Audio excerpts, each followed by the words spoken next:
One of the problems with recruiting for investment banking is not the knowledge or skills you acquire, but the access to talk with real investment bankers to put your best foot forward. Our sponsor, WSO Academy, can provide those connections with 60 head mentors who are finance professionals at top firms like Goldman, Centerview, and JP Morgan. Imagine being able to get on the phone within 24 hours with one of the Academy's 1,300 mentors right before a critical interview. Get on the waitlist for WSO Academy today by clicking the link in the show notes or by visiting wallstreetoasis.com/academy.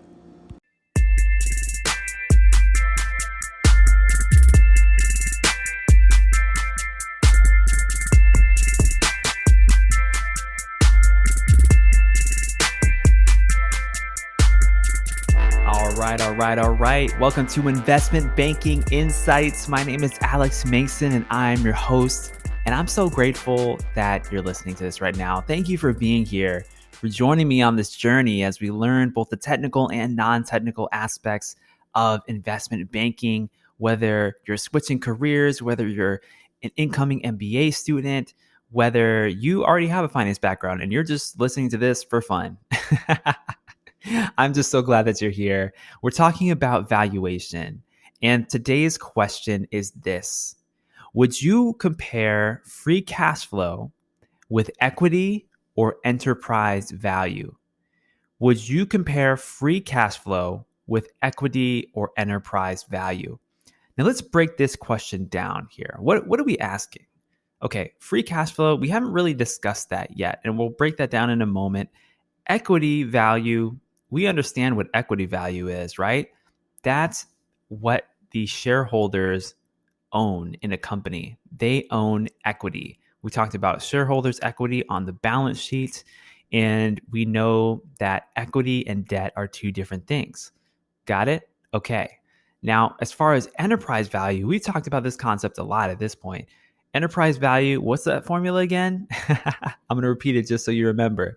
Enterprise value equals debt plus equity plus preferred stock plus non-controlling interest minus cash. That's the formula for enterprise value. So equity value is a part of the enterprise value formula. All right. So we've already covered those things, but what is free cash flow? We need to define it. Free cash flow is the money that a business generates after paying all of its expenses to maintain its operations. And there's a couple of different ways to calculate it. I'll just give you the quick and dirty formula for now. There's a more extensive formula that we'll get into later when we discuss discounted cash flow analysis in detail. But free cash flow is equivalent to the net cash from operating activities minus capital expenditures. Now, remember, in our cash flow statement, we have those three sections. We have operating cash flow, investing cash flow, and financing cash flow. Right now, we're talking about the operating activities. So that's operating cash flow. How much money is the business generating as a normal course of its operations? And then taking that number, we subtract our capital expenditures. Because look, if you're running a business and you're generating cash flow from your business in terms of operating cash flow, but you still have to make a bunch of capital expenditures just to keep the business going, then you want to subtract that, right? Because you're really interested in what is the quote unquote free cash flow that the business has that it could use to reinvest, that it could use to pay dividends, that it could use to grow. That's what free cash flow is. But we have to make a very clear distinction here with free cash flow from the perspective of studying for these investment banking and interviews. Free cash flow really has two different flavors. There's something called unlevered free cash flow and something called levered free cash flow. And I'm saying that word levered as in like pulling a lever with a fulcrum and a weight, if you remember physics from the 8th grade.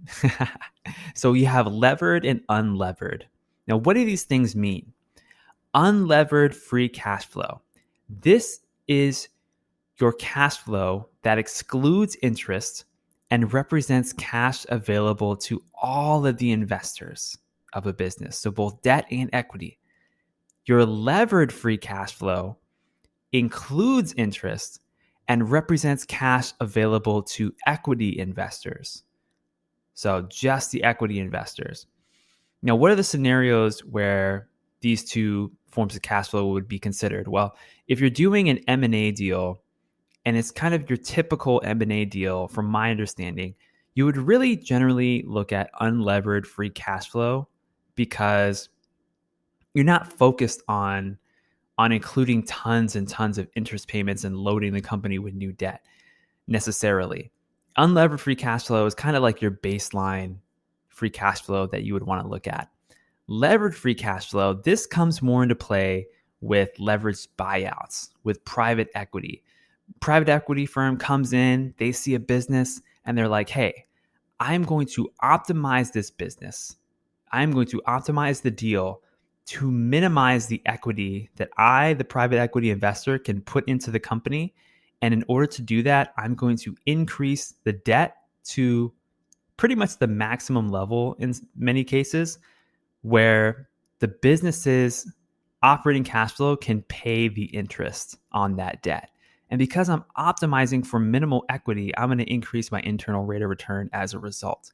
So that's where this leveraged free cash flow comes in. It includes the interest expense and represents the cash available to the equity investors. Okay, now we've covered those definitions. We've differentiated between unlevered free cash flow and levered free cash flow. Now we return to the question. Would you compare free cash flow with equity value or enterprise value? And it's kind of a trick question because it depends on the type of free cash flow that we're talking about. If we're talking about unlevered free cash flow, that free cash flow type is available to all investors. And remember, that's what enterprise value represents. It represents the value of the company to all investors. So it makes sense to compare free cash flow that's unlevered to enterprise value. Now, conversely, levered free cash flow represents the cash available to equity investors. So we must compare this to equity value. That's where you get that comparison from. So unlevered free cash flow, it makes sense to compare it with enterprise value. With levered free cash flow, it makes sense to compare it with equity value. Okay, that's today's lesson. I hope you enjoyed this as thoroughly as I enjoyed recording this for you. My name is Alex Mason, here with Investment Banking Insights.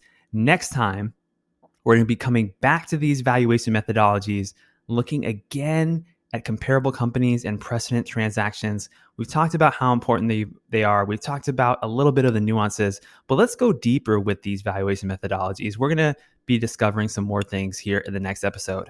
All right, I'll see you over there. Take care.